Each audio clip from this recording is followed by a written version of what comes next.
Hello, hello, welcome to Mindset to Results. And today our guest is Marla Bace. Amazing Marla, who will share today so huge experience in executive coaching. She worked more than 3 decades in corporate with top executives, also has her own consulting business and worked with 500 Fortune companies. And today we will speak about success. And the topic is that success is not happen. Success doesn't happen. Success is built. Hi, Marla. Hi, Elena. Thank you so much for having me today. Yeah, thank you so much for being guest on our podcast and sharing with people your expertise, your passion to help entrepreneurs, executive CEOs to grow business, to live successful, fulfilled life. Yes, thank you. Yes, I absolutely love working with business owners and individuals in corporate. It doesn't matter sort of which walk of life, they all have the same challenge. They've been successful, but they're not fulfilled. So they are trying to figure out how to now pivot their career so that they can re-embrace their soul purpose and truly have both success and fulfillment.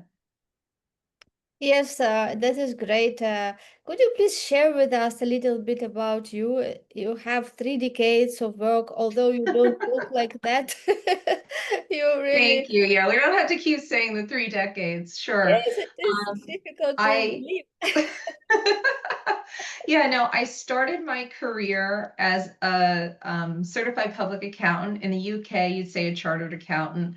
And I knew I was miserable. So I networked. I very strategically decided what I wanted to do next. And I networked into the area of marketing. And it was actually with Nabisco.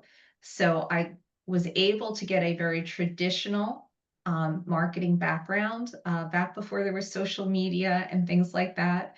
And from there, and I'm skipping over all the decades, just sort of the highlights here. But from there, I wound up working with business owners as a head of marketing and then a head of customer experience. And I was very privileged to have opportunities throughout my career where I was part of a leadership team where we were acquiring and divesting divisions or aspects of that corporate life. And what that made me have to do to be still employed in between positions was to have my own smaller consulting company so that while I was under non-competes or still looking for an opportunity, that I could work with small startups. And at that time, technology startups, software as a solution was a big thing. So I worked with those types of business owners. And then post 2020, I think a lot of people did a lot of soul searching and said, what is it we really want to do when we grow up? And I had realized that as much as I loved working on the businesses, I really enjoyed working with the people because I was with so many different types of organizations that didn't have a formal HR department. I leaned in and was helping younger associates in law firms, accounting firms, financial advisory firms grow their books of business and be seen by senior partners to get promotions. That I was like, you know what? I think I want to actually go back and just do the coaching. I don't want to write another marketing plan. I don't want to do another website. So I went back and I got certified and I haven't looked back. It's been a lot of fun because I get to blend all of my experiences as I coach people to be their own desired, to walk their own path towards their desired success goal and fulfillment. Yeah, fulfillment is so important. You met so many people and you worked with different people in different positions, leaders, top executives, executives. So, what did you realize for yourself? What is behind success? Like, what is Sure. really those shifts that people do? What bridge the gap between not being successful and successful, Mhm. or not being good leader and really being good leader? Sure. Well, I would answer those in two different ways. So I will tackle the being successful, and being a leader separately. Although there is a common thread, which is being intentional and being aligned with your intuition and things. It's so funny. In 2020, I would never have used some of the more woo words that have become commonplace in 2025. And I've also been on a bit of a spiritual journey. So I have been bridging them both because it's true. And it's intention. I mean, back in the day, we talked about it being strategic in what you wanted in your career to be successful. I'd say now it's intentional. And same thing about being a good leader. Um, and there's a new, emotional intelligence is what everyone is calling it these days. When you say, what is it? I didn't realize when I was coming up through the ranks or sitting as a young professional among senior leaders. But it is the ability, emotional intelligence is 4 steps, and it's really the ability to have significant self awareness. So, who you are, what you bring to the table, dealing with that imposter syndrome that every single person who's successful has. So I want to address that. And then having the ability to have self management. So if you are aware of yourself and you get into a prickly situation, you're going to be watching yourself as much as you're watching how other people are reacting and responding to you. And what that allows you to do is it allows you to build real relationships because you're authentic. And that's another thing we talk about now with soul purpose, um, being in the flow, all those types of things. But authenticity is it's a practice. Um, when you're really building those relationships, especially in a boardroom, in a conference room, across cross-functionally. And I would say the number one thing that bridges your own success into leadership success is the 4th step of emotional awareness, which it is um, awareness of everything and other people going around, what is going on around you, excuse me. And I often talk about, the leaders that have the most impact not only acknowledge what's happening with their teams in meetings or in an organization, but they're very strategic about how they address those things. So if they lose someone, they're silent, they're pulling away. That actually speaks more volumes than someone who might be clashing with you. So again, it's intention, it's strategy, and I'd say underline both of those.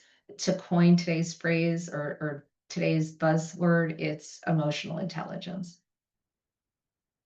Yes, it is important as what you said, emotional intelligence, which comes from awareness, yes, of who you are, Yeah. understanding the difference between reactions and responding. Yes. Because You're if, taking words out of my mouth.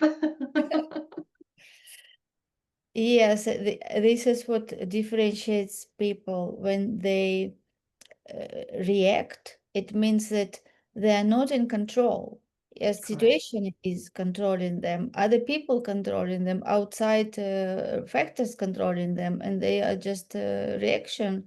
And when they react, the reaction comes even before they think. So it is Yes. reacting without thinking, because to think it is you have to take it is mental activity, but Yeah. the reaction just automatic response. And I would say that this is what makes leaders different, because they they can have that reaction in their Awareness. mind, but they control it, and instead of being reactive, they understand that this is just a program or it is a trigger, but Yeah. what they want to do with that, and then they respond to situation depending on what outcome they want and how they see the situation Absolutely. from And I inside. would Yeah, and I would take it one step further and just say that when you have the ability to do those things, you get the moment to respond with absolute clarity. And when you are clear, you are confident. And clarity and confidence are such an integral foundation to leadership presence and success, right? So again, it's being aware in the room and it's being strategic about your answer. So yeah, Yes. no, you're spot on. Yes, and I liked how you said that it is important to know yourself, how it is really so important to know yourself because when you know yourself, you know who you are, right? So you're not the person who will react or who will do something without thinking, yes, without Mm-hmm. choosing what you want to do, and understanding that everything is effect of and the cause is us, and every Yes. situation which is happening around us. This is another, I would say, attribute of leader. Yes, that everything happens, leader takes responsibility. He Mm-hmm. doesn't just blame people or doesn't blame something like economy or company or whatever. They see how I caused this situation. Yes, so when we take that responsibility, this is how we can change things, how we can start seeing that everything is just reaction. Yes, if Right. situation happens and this is the leader, how he allowed that situation, why this culture allowing this, yes, why, Yes. and when they take responsibility, this is how change can happen. Absolutely. And I'll take that one step further. Taking accountability, even if it's not, as long as it makes sense, it's not your fault. Because what you're doing is you're also showing a vulnerability. There have been a lot of times where I've said, you know what? It may or may not have been my fault. That's in the past. How do we now move on? Because it's not always about being able to get to an answer in the moment, but it's being able to make the hard decisions or the hard calls. And this is actually something I've been talking a lot about in my own content lately. It's taking the space that you need to trust your intuition, trust that gut, right? Because like you just said, it's like if you're taking a moment to respond and not react, you have that same moment to check in and say, okay, do I need to address this? Do I need to call someone out on it? Do I take ownership of it?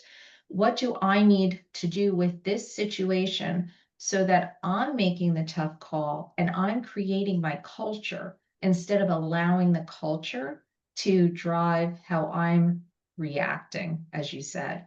And I have found that leaders who are vulnerable and transparent will garner respect. And I've had one or two that are way too transparent, and I've spent decades in crisis communication. So there is a fine line between, sharing and oversharing as a leader. But transparency, authenticity, vulnerability, all of these things give your team or your cross-functional team, your clients, your vendors, your suppliers, whoever it is you're working with, it gives them the confidence that you're going to show up consistently every time they deal with you. And that's going to build, again, emotional intelligence requires authentic relationships, and those are built on you being consistent. When somebody's all over the place, the relationship is all over the place, right? Yes, yes, and also what you mentioned about that company culture. Yes, everybody has paradigms, those programs in subconscious mind which controls their behavior, and company also has paradigms. But it Mm-hmm. is not always that those paradigms are good for results. Yes, there can Correct. be paradigms which can be improved, but everybody comes to a new to come this office, and they're told this are how we do things, right? Yes. And I think another thing for leader is somebody who not just come and do as it was before, but who can really change that paradigms, who can see how he can make better. How Yes. do you see it from Continue. your experience? Absolutely. It's always about continuous improvement. And that was drilled into me long before there was Six Sigma. So I went through a program called total quality management, but it's the same concept. And yes, it is about not change for change's sake, but being willing to acknowledge or being able to inspire and motivate your team, right? Change that paradigm of this is how we've always done it to how can we do it better, faster, with more quality so that our clients are experiencing the best client experience possible? How are we saving money? All of those things show that you're genuinely interested in the business and what your team is doing. You're not just barking orders. So yes, it's that has always been a little bit of an MO for me. And you asked me what before we started talking today on air, you had asked me what a path to success is. And when I look back over my career, I oftentimes say year one was going in and listening and understanding what needed to be changed, what needed to be fixed, just doing my job, but also what could be improved. And year two, and probably year one was also about getting buy-in and trust and all of what we've just talked about within your team, right? And then year two was about fixing and building and challenging my team and myself to do things differently and get sort of a we're all in this together atmosphere. And year three, things would be working. And then I would find myself looking for my next opportunity. But the good news was I always had somebody to promote from within. I never left anything high and dry. And actually, one of my best success stories, um, I left being a head of marketing in a professional services accounting environment. And back in those days, women weren't necessarily looked at for partner material.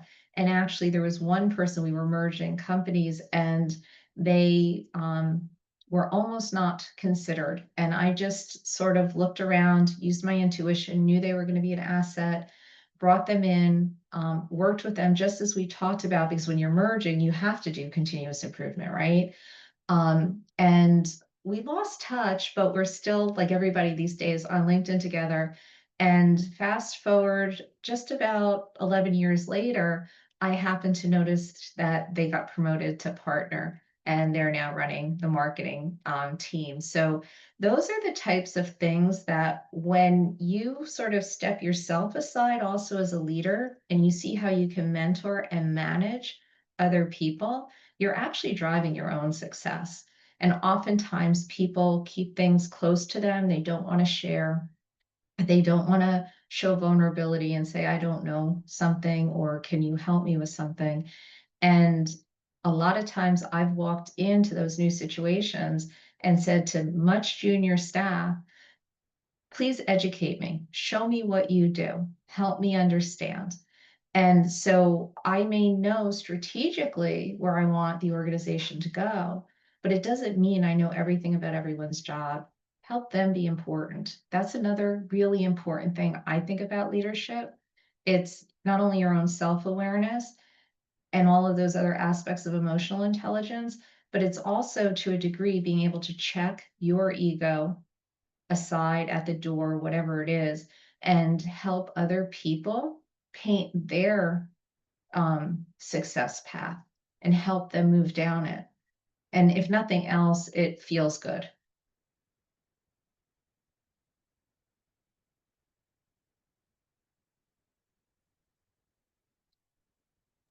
Yes, it's important in communication to make people feel that they're important. Yeah, because the most important person in the world is you, right? And like for everyone is him or her. Mhm. And I learned a very good lesson from my mentor, Bob Proctor. And he also learned it from Earl Nightingale, who was his mentor. And he said that one golden rule in communication: leave Mhm. everyone you meet with the impression of increase. Yes, value add, as we would say here in the States.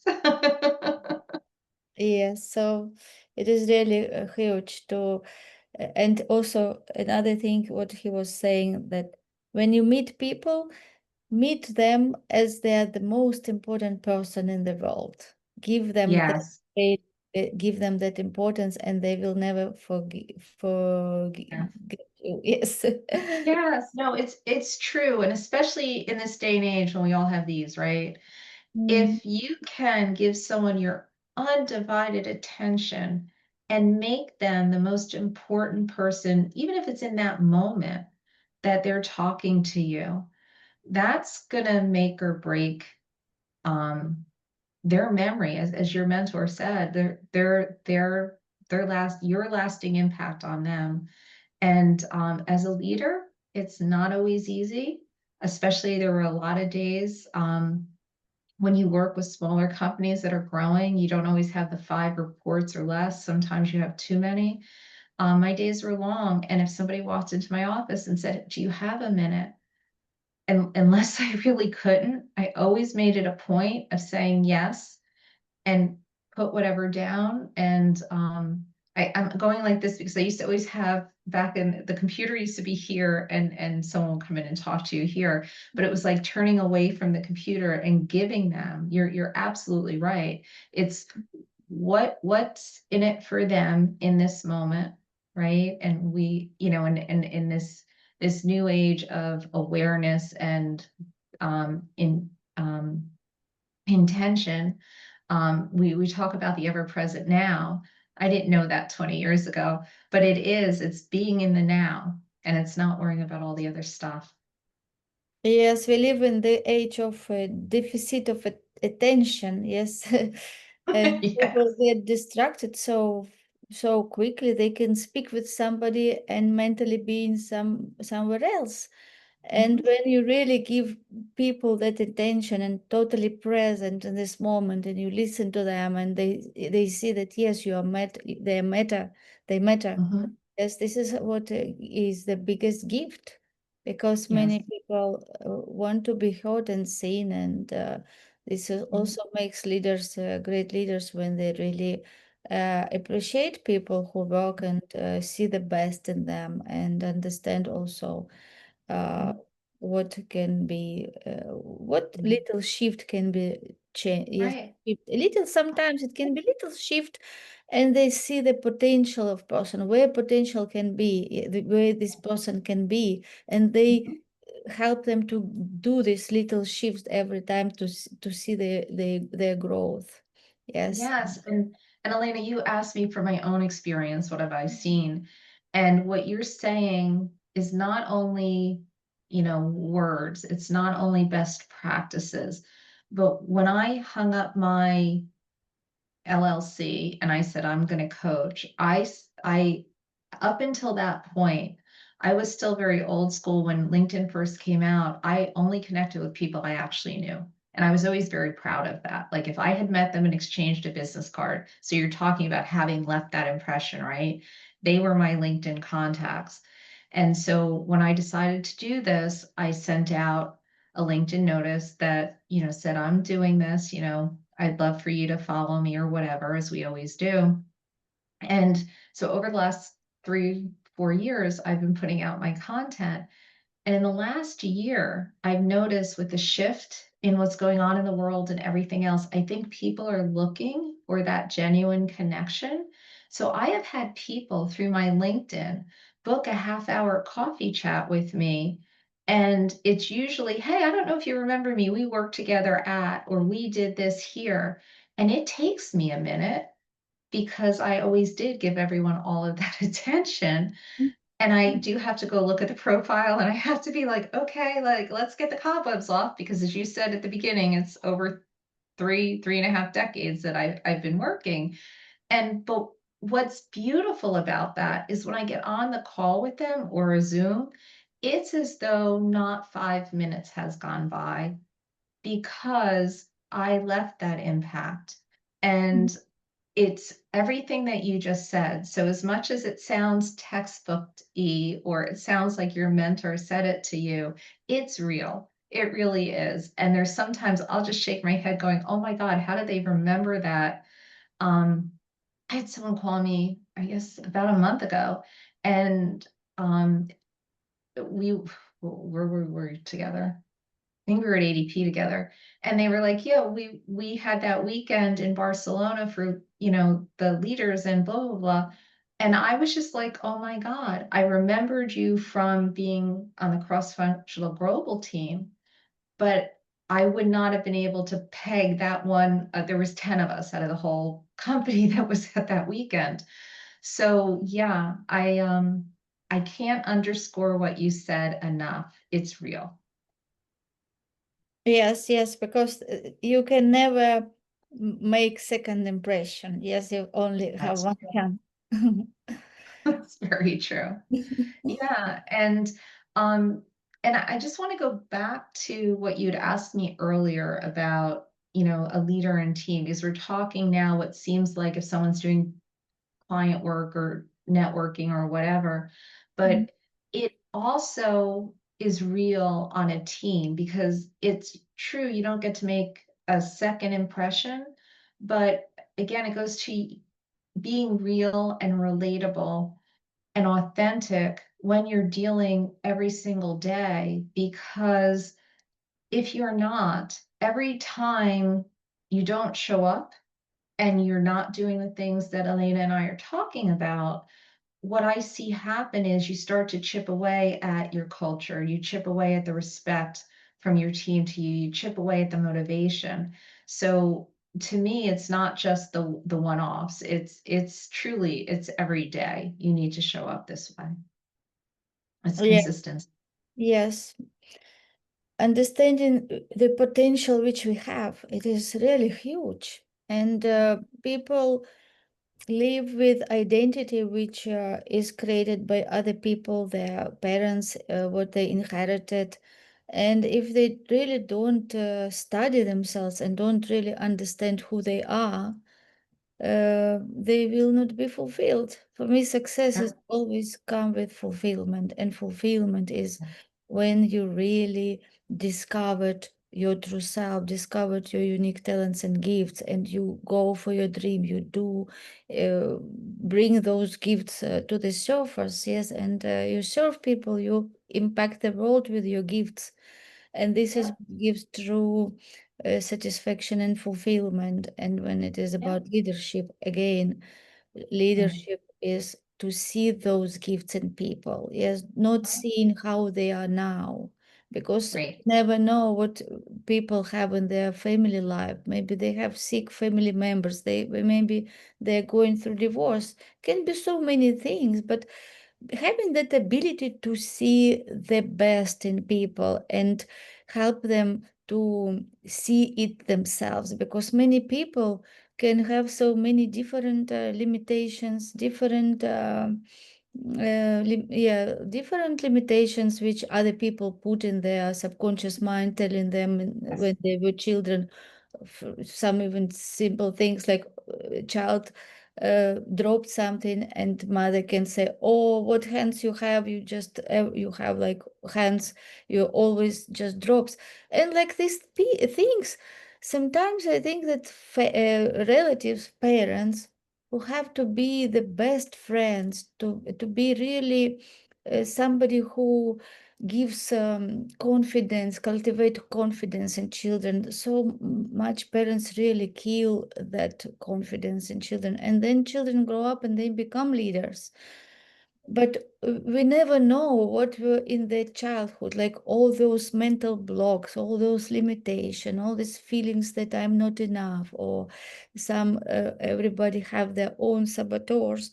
So when leader really can see through those all these layers which were put on people, when they really see that essence of human being, who is this person, what is his real, like that child, when we look at small photos, on photos when people are children. Yes, we feel that essence, that really pure, like those qualities. And for me, I think this is such a great, really, qualities of leader, to see that pure essence of people and help them to bring it out to the surface, and let them understand that they are big, that they can do a lot of much more than they even think about. Yeah, unfortunately, in my experience, those people are pretty I don't want to say few and far between, but they're not the majority. And I can't agree with you more. And you said two different things. One, going back to the title of where we started, right? Outcomes don't happen, they're built. So you were talking about success leading to fulfillment. And I think that's whether it's an individual or a business owner, they need to define their path. And oftentimes I find myself working with the people who have been successful because they have what you're talking about. But in their success, they've lost sight of their sole purpose, to your point, their essence, what it is they really want to do, how they really want to contribute, where they really want to be working, who they really want to be serving. And it's working with them to just pivot. It's not shift, it's not quit, it's not do anything, where you're exploding your career, but it's pivoting. Like I have one client who's super, super successful. She actually came to me just because she found herself on a little bit of uneven footing for the first time in 20 years. And she wanted a personal chief of staff really to brainstorm and save space. And so we got over that hurdle. And then I said to her, that person, like, where is it you really want to be working? And it was just planting the seed. And they realized they love what they do, but they really want to be in a different industry. So it's like, okay, how do you do that? And now we're building those steps to go from success to fulfillment. And then the other thing that you address that is another thing that I have found for me to be successful as a coach. It's so funny you talk about the filters and the blinders and that childhood photo. When a client agrees to work with me, I ask them for 1 hour. I don't charge them, it's over and above the contract, but where we sit down and it's sort of not traditional executive coaching, it really is a mindfulness session where I'm going in and asking them, what stories do you have playing in your head? What negative speak do you have going on? What masks are you wearing because you think this is what everyone is expecting of you? Because if I can get them to own some of those things that you just talked about, they start seeing their environment completely different. And my questions to help them expand their mind are landing differently. So, and we all, even the most successful leaders, sometimes I mentioned earlier imposter syndrome, but we still have our filters. And, I recently was asked to do something and I even said to myself, I'm like, why me? I think I was probably talking to above or, no one directly, but it's because we all have stories. And like you said, whether it was your parents, school, the last job, your current toxic, that's the quintessential. I have really successful people who come to me because they've been super successful. They took what they thought was the next step and they wind up in a toxic environment. And suddenly the stories they're telling themselves, they lost sight of, the prior 20 years. And it's not them. It's can you separate you from your environment, from your filters, from your stories? So yeah, no, when you said those two different things, that's, again, real life. I would love everyone to be that leader you described. Um, I've had some real doozy CEOs I've reported into. I had some awesome managers along the way that were my mentors. You always have the people that you want to emulate. I think I was successful because so many times I never wanted to be like that person. I was going to be the opposite of what that person was. And especially growing up in a man's world at the time, um, it was very much how do I be a heard voice of reason coming from, you said earlier, I don't look my age. I'm petite. So I didn't look my age 25 years ago and I was at a leadership table. So it was being able to position and filter out my own negative speak so that my message was effectively heard and I was able to facilitate. I don't want to say um,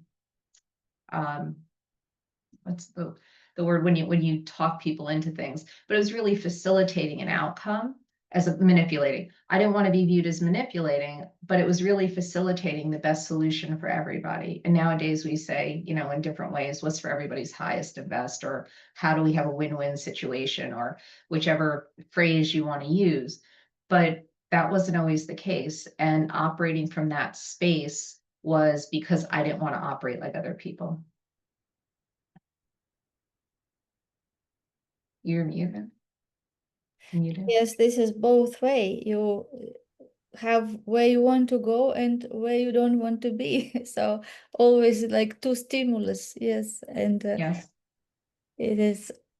Yes, it is always good to learn from other people's mistakes also, right? So when we Yeah. do mistakes, because we know that the seeds which we put, this is harvest which we get. What we send to universe, this is what we exactly get. And it Yep. never can be different from that. It is the cause and effect.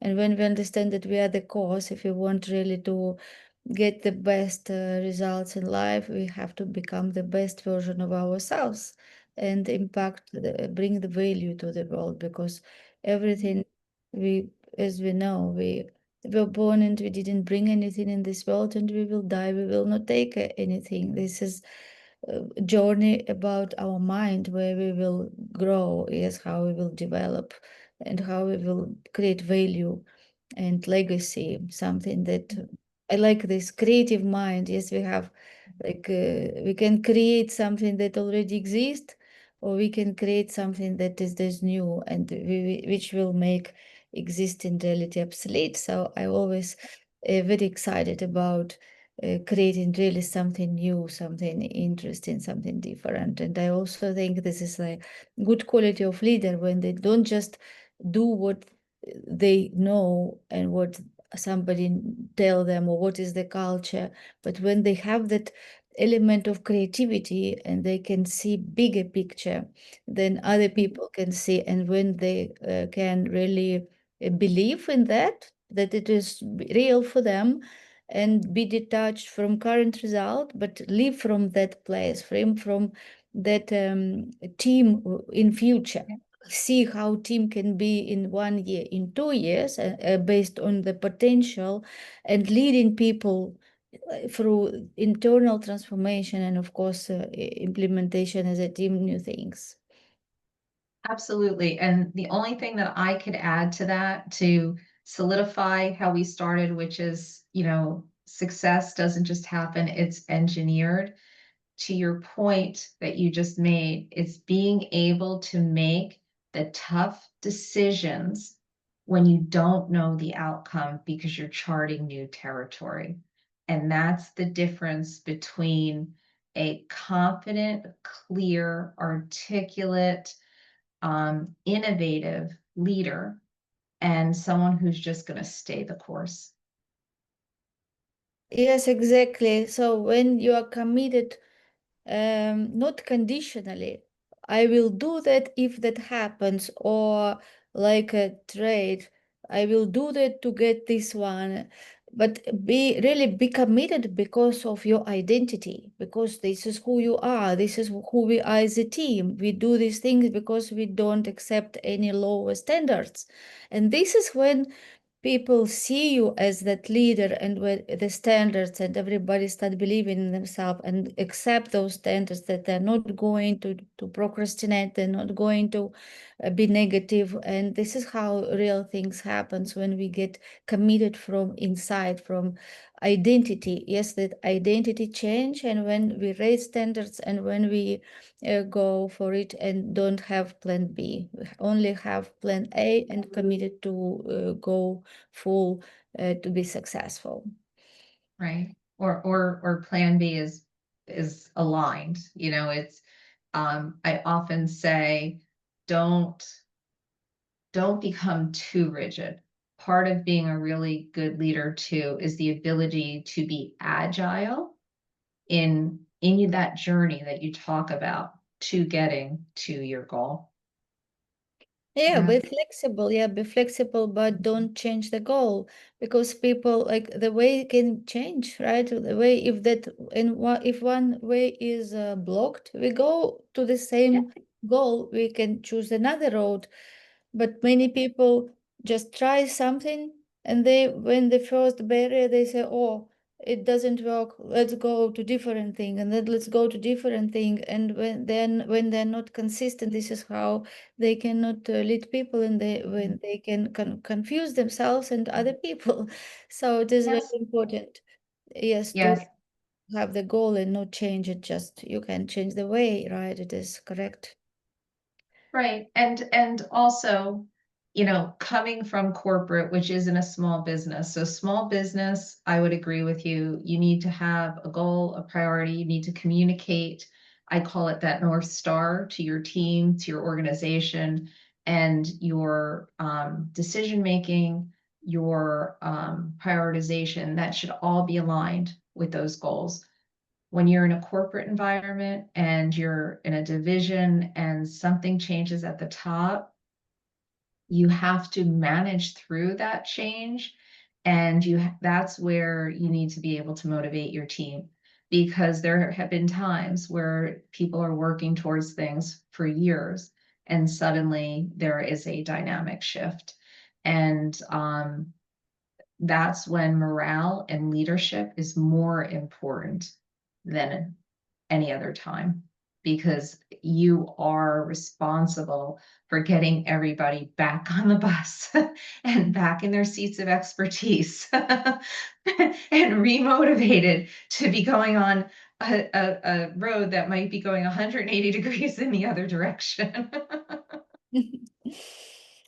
Yeah, So, I haven't had that experience working in corporate. That is why I have no comments about this. But of course, I think it would be difficult because people in this situation can feel that what they did is in waste, and they feel like they just lost time and not important. Yeah, really, there should be some ways how to make people really encouraged but and to not the lose them. ways, though, go back to everything that we've talked about. It's still seeing them for who they are, what their contributions are, where that fits. And, as a leader, you don't always get all that direction yourself. So it's making the best of a bad situation, but making sure every single thing that we've talked about during this podcast is still implemented, to the people around you, I don't want to say beneath you, but working with you. Um, because if you don't, everybody loses the motivation then. So it's still about being um, aware, right? We've come full circle. We're back to being, self-aware and aware of the people that you're working with. Yeah, I think if I would work with such team, maybe I would invite them to dinner and make a party. There's a lot to be said for Make that. I used to have happy monthly things. in-person team meetings, yes, and dinners, especially when I was across multiple geographic regions. That's where Zoom makes it a little bit more challenging. But yeah, no, it goes back to relationship, people, all the things we've talked about. So, Yeah, we always can create something that will break that pattern and just create some good experience for people to get them encouraged.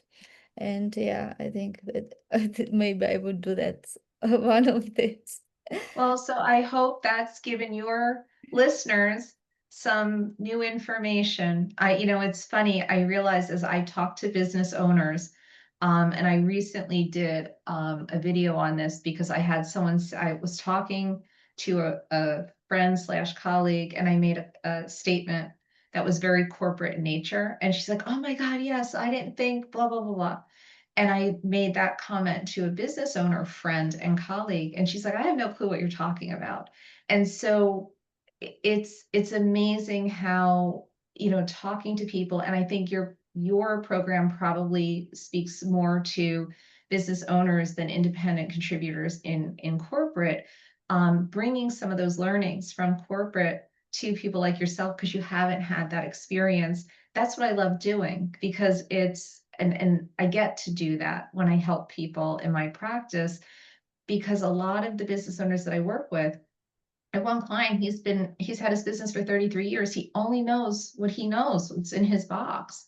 And I can say to him a lot of times, you're no different, or you're better than most CEOs that I've seen. And those are things that are a differentiator for me, because I've had so much of a vast experience, not just in job descriptions or roles, but in different organization size and industry. So I hope that's been helpful to you to hear that side of it, as well as your listeners. Yes, of course. I think that the success principles are the same, just mindset. It is attitude, it is commitment, it is behavior, discipline. Yes, seeing best in yourself and other people. So everything what we discussed, it relates to success in any industry, for any age, for any uh, Generation. generation. It's like yes, it is universal laws. Yes, this is all aligned with universal laws. And the more we know ourselves and more we take time really to study ourselves, to reflect on our behavior, ask ourselves question why we do what we do. Yes, why Yes, we make this decision. Is it my decision, or this decision has been made maybe in some generation before, which I don't know who made the decision. So we start really asking ourselves and digging deep in ourselves and understand who we are. Really, I live my life, or I live somebody else's life, or really I do what it makes me feel fulfilled, or maybe I want to do something else and I just go to work which I hate. I don't know any, but really it is good to ask yourself question and define what success means to you, because for everyone success is different, but those principles which we discussed, they definitely will help you to build your success, whatever it is for you. absolutely. I echo those words. So I encourage every one of your listeners to define their goal, define their journey, and hold themselves accountable to achieving that goal. Yes, and if you like our conversation, put like, subscribe, and reach out to us, reach out to Marla if you have questions. We are always happy to see feedback and discussions. Yes, and my website is just marlabaes.com, and there's always a link to, as Elena said, a 30-minute conversation. So if I can help you, please let me know. Elena, it's been an absolute pleasure today. I really hope we have had an impact for your listeners. Make Yeah, sure you thank click the subscribe buttons. yeah. Thank you so much, Marla, for being amazing guest. I really enjoyed our conversation and that we met, and I hope our path will cross again somewhere. Yes. Thank you. Have an amazing evening. Yeah, you too. Enjoy your day.